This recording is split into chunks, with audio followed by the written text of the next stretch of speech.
Hello dear friends, it's Esther here and I'm back this week to talk about how a single woman can overcome stigmatization. You're welcome. Good morning, good evening, wherever you are. How are you today? How is the week been? How is your weekend coming on? Hope you're well. Oh, Queen Anastasia, how are you? You're enjoying Ukraine, eh? Oh, Brother Simon, you're welcome. Good morning to you. Brother Edward, you're welcome. Thank you for joining us. Thank you so much. Where are the ladies? Okay, so just to recap, last week we talked about how to overcome the stigma of the age factor and the peer and parental pressure. So just a fresh summary of what we covered. We looked at the scenarios of how this comes in, and we looked at some wisdom on how to answer people back, you know. Why are you, you're not getting any younger? You can say, I'm getting wiser, I'm learning about marriage, and I'm focusing on the higher calling that is higher than marriage, things like that. Then we looked at, you know, how to fall in love with your individuality, with your personality, be your own person and not to follow the crowds. And we looked at some factors that cause parents to put their daughters under pressure, their sons under pressure. And we looked at some nuggets that, some advice for parents just to be supportive and love their children, support them instead of putting them under pressure, because it has a lot of traps. They can fall into the wrong hands. So that's it really. And then we encourage those singles to maximize their singlehood, turn it into strength, and, you know, live to make an impact. Because marriage is good, but it's not the big deal, really. Yeah. So today we are looking at Stigma Set 3, and that is, I've heard this statement a lot. You will be left on the shelf. You'll be left on the shelf. And it usually sends people into a panic, desperate to look for a man. Okay, please brothers, don't get me wrong, I'm also referring to single men, but usually most of these traps and stigmatization affects women more than men. So just bear with me if you don't hear me commenting on you. All right, okay, so you're all welcome. Hello Sammy, how are you? Yeah. Yes, Anastasia. First of all, I have to comment that that statement really offends me in a big way. Why? It's sort of, you'll be left on a shelf. It makes a woman feel an object that is just there on display for sale. So to me, it's really degrading the worth of women, degrading the true purpose of womanhood. So I find it really offensive. But in that way, I want to use it as an analogy, sort of, just to explain how we can get out of that trap. Okay, so I pictured myself, as I was reflecting on this, I pictured myself, okay, so if I was on the shelf, like an item, and I'm being sold, and they're telling me, oh, you'll be left, you know, all the goods are sold, you're the one left. How will I respond? Well, with the knowledge that I know, if I'm that item on the shelf, I'll grow my legs, get up, dust myself, tell the shopkeeper that, you know what, I'm out of here, enough is enough. First of all, the price you've tagged me with is not my real worth. And the person who will appreciate me more cannot come to this kind of shop. That kind shop, I mean mentality that we carry around. So Bye-bye. I'm going to pursue my calling. I'm going to find out my purpose for being here. And anyone who wants me, they'll find me wherever I am. So I'll march off. Can you imagine a good marching out of the shop? That will be me. Hello, Pastor Maddy, you're welcome. Pastor Brother Fred, you're welcome. So that is the situation we want to come to. So I welcome your points. Please advise single ladies by commenting and ask questions. So I'll begin by a quote by a great man who is a mentor to most of us and a teacher, Dr. Sandra Delaja. He said that there is no transformation of life without the renewing of the mind. I repeat, there is no transformation of life without the renewing of the mind. What does that mean? If you want a change in your life, you have to renew your mind. If you want a change and a transformation positively in your life, you have to stop and reflect on what you're doing and ask yourself, do I need to change some things that I'm doing? Because if you want to change, you have to change whatever you're doing, whatever methods you're using, whatever mindset you have, to a different one. And that's how you'll see change in your life. I hope my volume is okay. So, for ladies to be there and thinking, oh, no man is coming to pick me. No one wants me. No one wants to marry me. I'll be, will I die alone? You know, I'll spend the rest of my life alone in loneliness. All those statements are a sign that that person is having marriage as the number one item on her list, the priority. And we want to change that, because that is not the right priority. The number one priority on all of us lists is pleasing God, pursuing our purpose, pursuing God. He created us to please Him, not to please a man in marriage. Okay, so let's get that truth right set in our minds. So when we are thinking about men all the time, we'll never achieve anything great in life. This becomes a distraction, a wastage of life. You end up dreaming. Whichever wedding pictures you view on Facebook, or you go to a wedding, you're daydreaming. Oh, okay, my man, will he look like that? Will I have this kind of wedding? Will we get this money? I need to look for my man. And those are the things that actually occupy your mind. Okay? And every man who passes you on the bus, passes you in traffic, could he be the one? Could he be? You may even end up in an accident. It is that bad. So we end up daydreaming and escape the reality. Escape the reality. First, you're welcome. Escape the reality of where we are right now. Okay? So it becomes a distraction. We entertain all sorts of thoughts, and they push us to hunt for men, for a potential husband. We lose focus. And even if God gives you an idea that, okay, maybe start a home group, or this week reach out to prisoners, help those orphans, do something with your tithe or something. You say, maybe I'll start that when I get married. I need help. The Bible talks about helper. So let me wait for my helper. I'll put that on hold. The helper doesn't appear. 5 years pass by. 10 years. Before it, you're 50.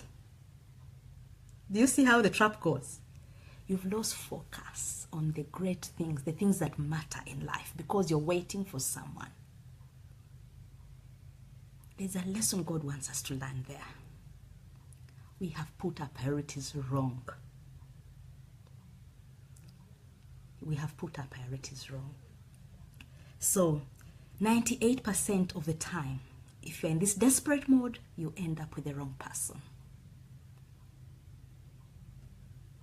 You fall into the wrong hands. Because desperation just attracts negativity in our lives. It's not a positive energy. It's not of God.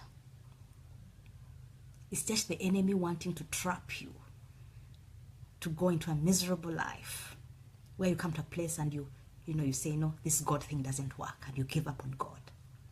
Let's run away from that. Hi, Lisa. Lisa woke up at 5 looking for me on Facebook. Anyway, so this is where we ladies can be so vulnerable. And we end up in all sorts of abuse, manipulation, and sorrow with the wrong people. So my sister, my brother, relax. There's no cause for alarm. You're not left on there's no shelf anyway. I want to stress that. So you want to tell me that out of the 7.5 billion people that we are on this earth, there's no one who will appreciate your uniqueness? That's not true.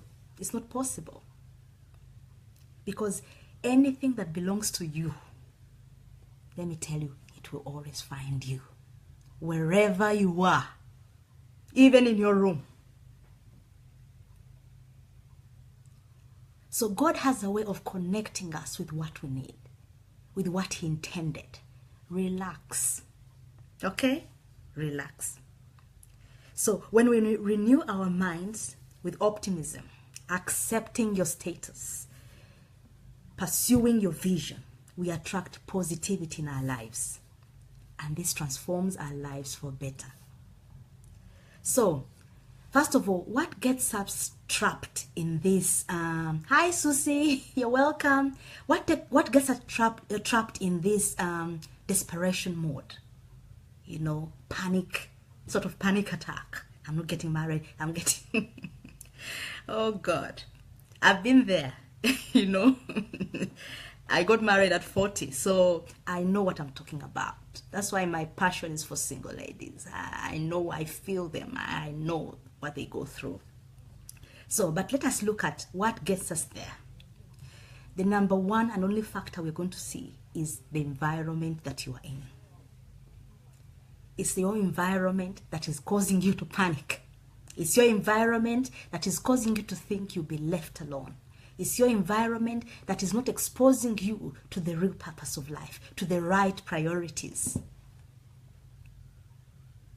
So, it is popularly known that 50% of one's life, one's success in life, is accredited to the environment factor.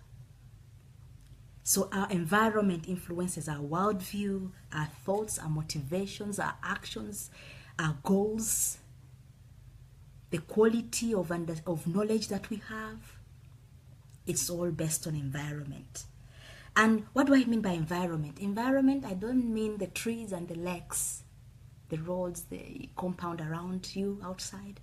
By environment, I mean it could be your family, your friends, your parents, your relatives, then your workplace, your church and church members, the kind of messages you're listening to, the kind of radio programs you're listening to, the kind of books and magazines you're reading. All that is environment, because it molds you, who you were. They say that the quality of life is determined by the quality of knowledge that one has. So if your quality of knowledge you're getting is maybe out of 10, 40%, that's 40% of quality that you have in your life. If the quality is 80 to 100, that's the quality of life you will have. So let's look at our environments, brothers, sisters. What is your environment? Are they feeding you with things that push you to achieve your goals? Are the messages and books you're reading feeding you into becoming and discovering yourself in God, your purpose, putting your priorities right, knowing who you are? I think for me in my life, the greatest resource that has helped me discover who I am and come out of all these traps is www.sandyadelajblog.com. That's where a website, a blog where you find all sorts of materials to help you learn more about life. discover who you are. You know, I plan to leave a whole list of links, of messages, of what a single lady needs to know, of what we all single people need to know before marriage, so that you can always refer back and listen. Don't listen to the message only once. No. Listen to it 2, 3, 4 times. That's when it sinks in. The reality sinks in. The truth sinks in. So I promise to leave it at the end of this video for all of us. Okay. So the environment you are in must be pushing you towards your goals and vision and the purpose to which God created you. If this is not the case, then separate yourself from that. I'm not saying that if your parents don't have the same values, you separate, you cut them off. No, you can visit them, but you limit your time with them. Show your love and say bye-bye, because you have a goal. You are busy pursuing your calling. If it's friends, many times we fear to get rid of some friends. I've had this friend from childhood. We've been close, but now they are no longer... When you don't have the same values, there's no interchange of anything contributing to your life. Let go. God has a way of always bringing the right people around us, the people we need, the people we can learn from.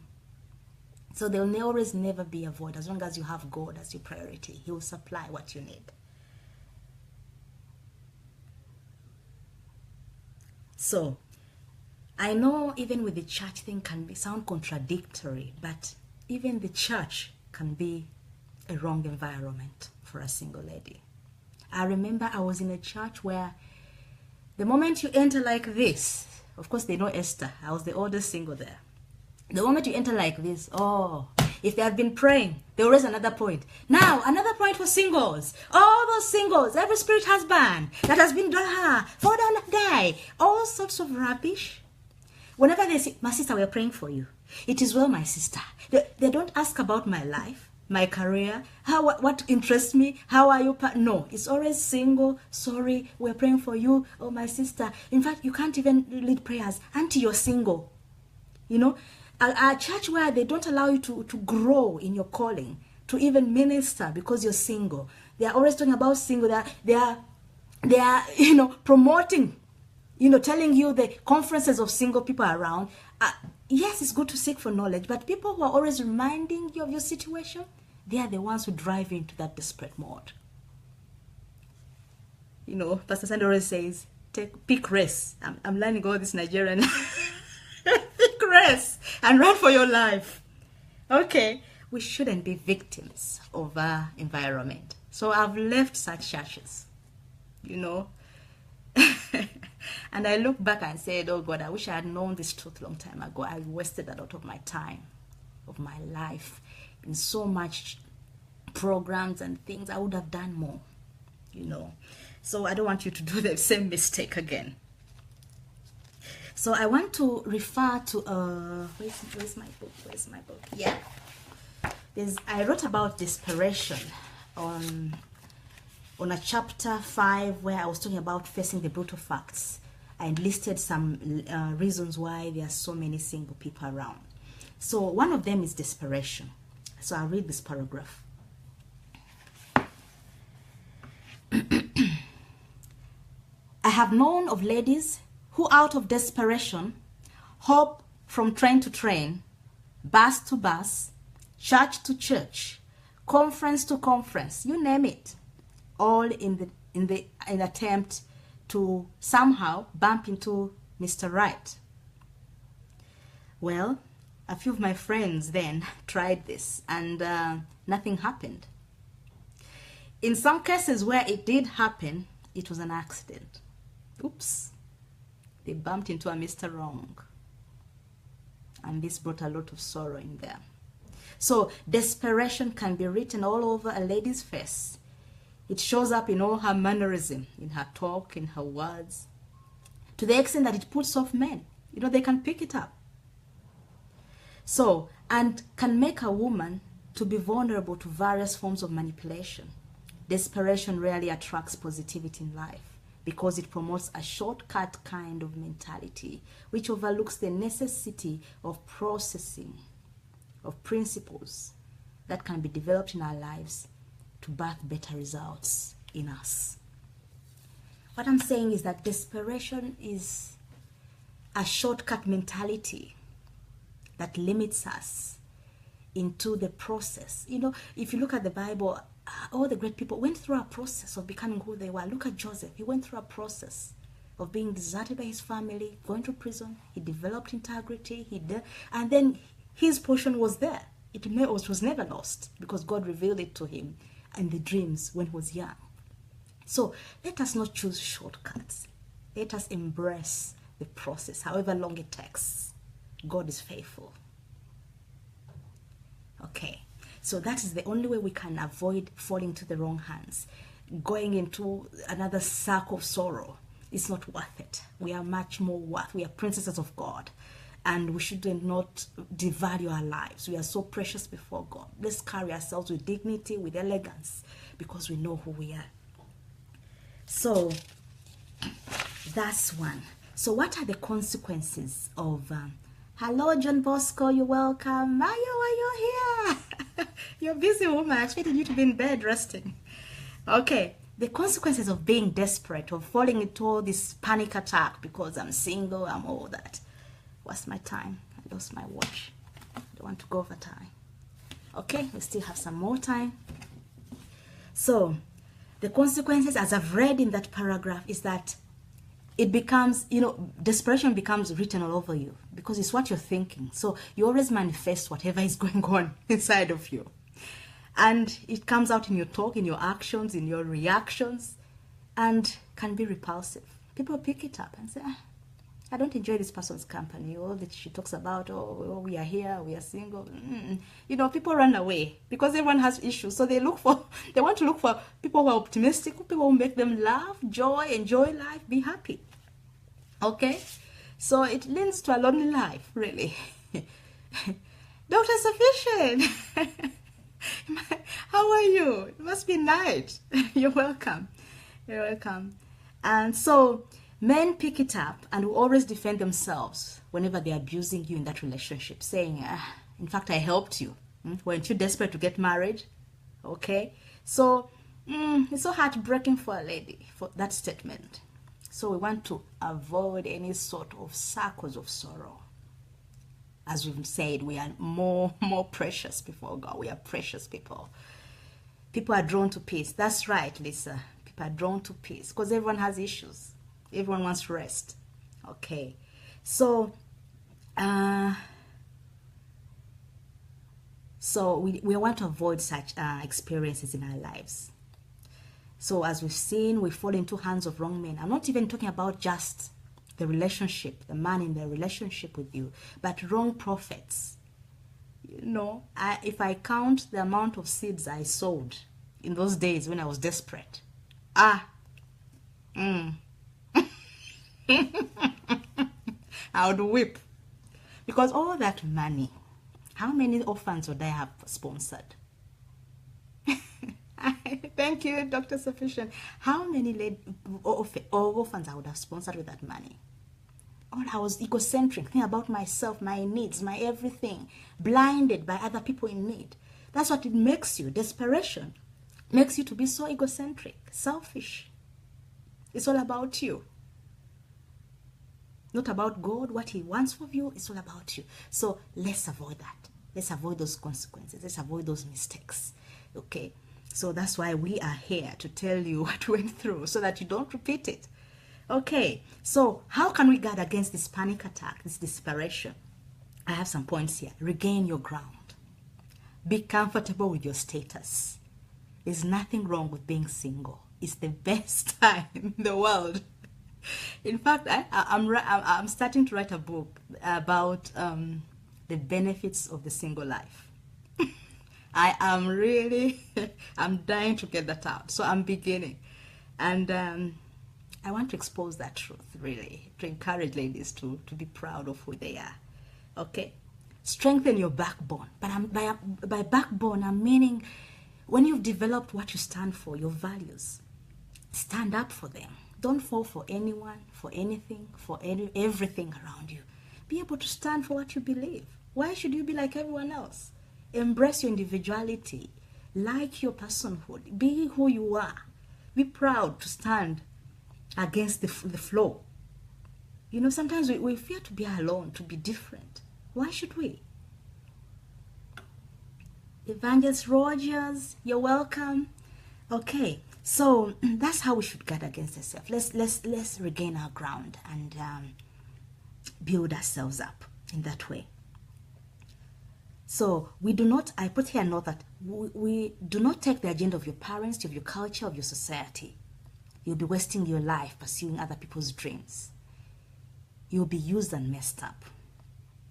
And then after they've used you, they'll throw you away. I cry seeing a princess of God being treated like that. Number 2, people will always accuse us of being selfish. You know, when people see you independent, minding your own business, they'll say, oh, so this one is not thinking about herself, or she's thinking about herself, or even in church she's not coming anymore. I mean, you know, there's that tendency. Let people talk. You know, we can't stop people from talking, you know. That's what mouths are for. But let the words pass you by. It's something you get used to, and with practice you get accustomed to it. You know, that like the saying they say, Jude, you're welcome. The saying they say that you cannot avoid the birds flying over your head, but you can avoid them building nests in your head. Okay, so we should not allow those thoughts, those people's thoughts and their views and their words to become nest on our minds. No. Okay, so just guard against that. And then begin a journey of self-discovery. I'll go this into details sometime in the future. It's on my list to go. But essentially what that means is that go and find out the will of God for your life. Okay? So that you can be fulfilled pursuing it. I'm telling you, you can only be happy, truly happy, when you're in the will of God. Okay, and when we are in a single life, that's when you have more time. That's when you're more focused. You have no distractions of people wanting your time, your husband wanting your time, your children and all that. You have all the time in your world. You can control your time. So it's the best time to know God. It's the best time to grow in God. It's the best time to build your inner muscles, your spiritual muscles. Let's not waste our time thinking about marriage. It will come if it's meant to. It will. Because I've seen that firsthand. I've experienced it. Okay? So, begin a journey of self-discovery. And, okay, I've explained that. Always look for the good you can offer others and be aggressive in doing this. Look at people around you. See who you can help. It can be financial, and it may not be financial. It may not even cost you anything. It can be a smile, a hug, a visit, just to give someone your time, because they are, you know, for example, I used to go for, there's a program here in UK where you can, it's run by Age Concern. You know, we have so many elderly people in their homes, and sometimes they are alone, they don't have relatives, you know, everyone left or they all died. So they just want someone to talk to. So I used to visit 1 hour every Saturday just to talk to these people, befriend, talk to them, chat, just listen to them. Sometimes you just have to listen. So that's also giving people your time, and also showing kindness wherever you can and everything. So this adds joy to you. You know, when people say thank you, when people smile because of what you've done, it reflects back on you. And that's what gives you the glow. The glow. It's that glow when you are blessing people, that joy you receive that actually pronounces or magnifies the qualities that you have. And the right person will pick that up. They'll always find that in you. The person who will appreciate you will notice that. So as you give to people that thanks, that when they're thanking you, the joy, the happiness reflects back on you. It builds your life up. And even adds joy to you. You find yourself more fulfilled because you're helping another person. Okay. So don't fall into the trap of lowering your standards. That's what desperation and panic pushes us into. We just lower and okay, maybe they don't have to go to believe in the same beliefs I have. Maybe they'll grow. When they come, I'll change them. Or maybe he will change. You know, we lower our standard because we are panicking. All our friends, all our age mates are getting married. We are left on the shelf, as we said. Okay, so let's not lower our standards. When you maintain your standards, there's someone out there who will meet that standard and find you. Okay. And also for the single gentleman, there's always someone who has your standard, and you will find her. Okay. So, unfortunately, we face the consequences of the wrong decisions we make just because we are lowering our standards. But the right knowledge and understanding saves us from pain. When you understand who you are, when you understand your principles, when you stand up for what you believe, it saves you from a lot of heartache. Ladies, let us not throw away our lives. We are so precious. We are princesses of God. If you see yourself as a princess of God, your values will change. Your standard will even go higher. Let me tell you. So let the question of God be God's. Let it be God's business. You know, when you do this, your mind is so freed. You're no longer a slave of your circumstances. You enjoy your life. You know, that's why God tells you, give me your burdens. You know, cast this question of marriage to him. Let him deal with it. He created you. He knows the best for you. Why are you struggling? The man will come effortlessly to you. Okay? So let us not, waste our time. Let us focus on the right thing. So let that question be God's. Set yourself free. Concentrate on pleasing God, because he's a rewarder of those that diligently do this. Anything and anyone that is for you will always find you. I'll repeat that. Teresa, hi, how are you? You're welcome. Okay, God has a way of doing this. It's not your business to hunt for men. Okay, this will save you from a lot of mental and emotional strain. But seek first the things that promote God's kingdom, and all these other things in life that you need, including marriage, will be added to you. This is a major principle. When I held on this, I saw the fruits of this principle. Okay? When you focus on what you... I don't know how to emphasize how true this is. You should read my story. I even put it in my book. Okay? When I was single, I discovered my purpose. I knew I had a part to play in Africa, transforming Africa. I set up an NGO. Every Saturday, I'm training pastors, I'm training leaders by Skype. I'm training people on ground to do trainings. I'm developing training material. I was occupied every Saturday and Sunday. So I wasn't even, I even forgot I was single, because I was just so busy. It occupies you, it fills you up, there's no gap. You enjoy your life. It's a reality. I don't know how to express this. So maybe if you still struggle with that, you should message me so that we can talk one-on-one. Okay? So learn to love yourself and be happy with your life. The more you love yourself, the more your cup overflows. And when it overflows, then you have the capacity to love other people, to love your future husband, to love your children, to love the people around you. And you cannot love yourself if you don't know God. You first have to love God, because he is love. So when that love, you're so close to that love, obviously that reflects in your life. You discover your image. You discover your worth. Okay? Because when God reflects who you are to you. So you fall in love with yourself.